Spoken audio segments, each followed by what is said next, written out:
Bueno, antes sorprendíanos o noso alcalde no canal Rías Baixas mandándonos unha pregunta ao grupo da oposición, preguntándonos pois que faríamos nós cos lectores de matrículas si gobernáramos, non? Esa pregunta lanzaba ya aquí en Canal Rías Baixas o alcalde da illa, Matías Cañón, e este non tardou en recoller a luva. O rexedor socialista retaba a través dos nosos micrófonos a que a oposición aclarase a súa postura sobre os lectores de matrícula que dende hai 6 meses controlan quen se mete pola zona residencial deseñada nunha parte do núcleo urbano insular.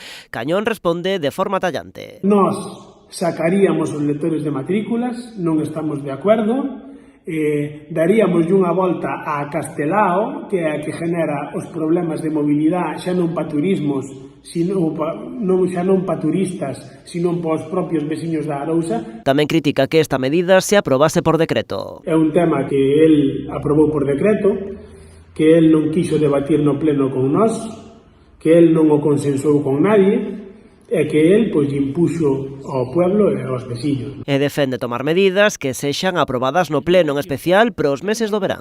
Que nos meses de julio e agosto é verdad que algunha medida hai que tomar en beneficio dos veciños pola afluencia de xente que temos, pero consideramos que son unhas medidas que teñen que ser pois debatidas entre o goberno e a oposición, entre o goberno e a asociación de empresarios, entre o goberno e os hosteleros.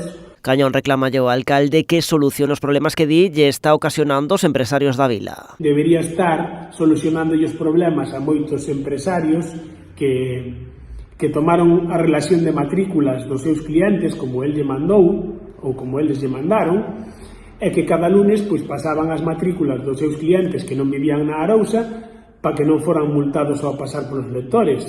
E resulta pois que agora moitos deses clientes que tiñan a súa matrícula apuntada no local están sendo multados. E ademais propón o traslado da Oficina de Turismo do Concello Bao para que os visitantes poidan informarse nada máis chegar a Arousa.